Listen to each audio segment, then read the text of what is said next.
Hey,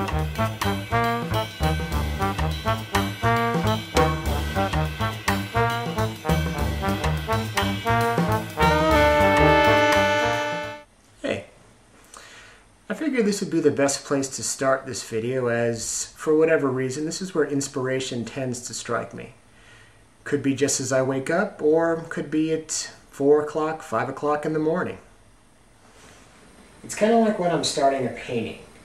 I have all these ideas swirling around in my head. It could be a painting that I'm working on, a painting that I'd like to create, but this inspiration will strike me.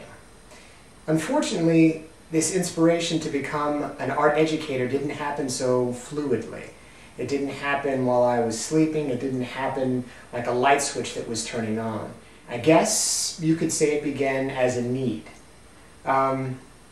I got married and I finished college all in the same year. And my original intention was to become an art therapist. And I was going to pursue that immediately after my undergraduate degree. But then, well, something happened. And I guess ultimately, the birth of my son, with this new added responsibility, served as a primary inspiration for me to become an art educator. I'd always liked working with kids. I worked with kids when I was an undergrad, and I was just extremely impressed by how they could express themselves so creatively, and especially at a young age without really any concern for anybody else around them. So I wanted to see if I could transfer this same feeling into a classroom environment.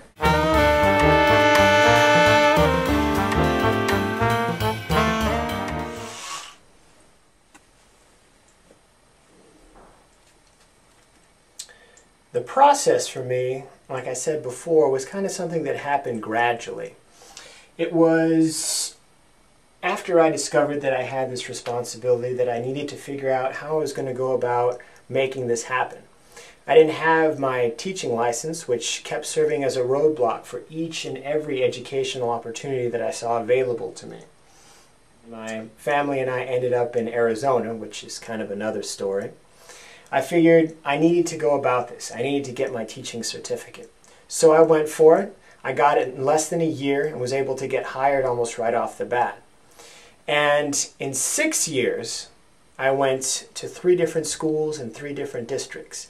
Now keep in mind, I never thought I would go past the full year or maybe 2. I grew a genuine appreciation for it, a passion for it, something that I never thought that I would have. Not that I necessarily would put down the profession, as I had never done it before, but it just was never something I felt that I was going to be doing for most of my life.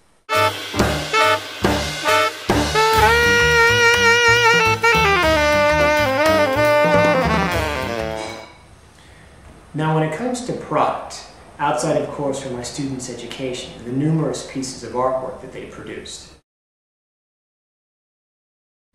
I really see this as my own personal development. So in essence, I'm the product in this entire experience. I wanted to see what could be done outside the public school system. So, like so many other people who are disillusioned with their job, what they're doing with their bachelor's degree, I moved on to graduate school. I really wanted to apply to the best programs that I could find, some of the best in the country. And, lucky for me, SAIC was kind enough to accept me.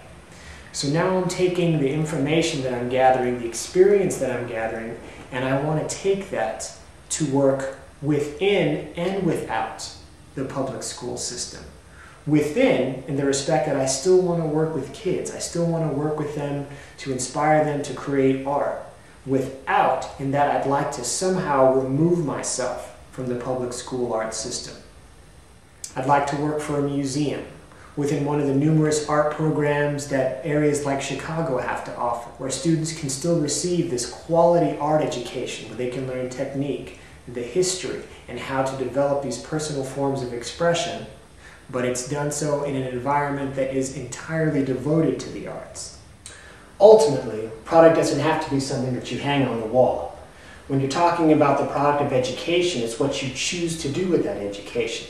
If I'm the product of my development, then I want that same opportunity for the students that I'm working with. I want them to be the product of their own success in the visual arts.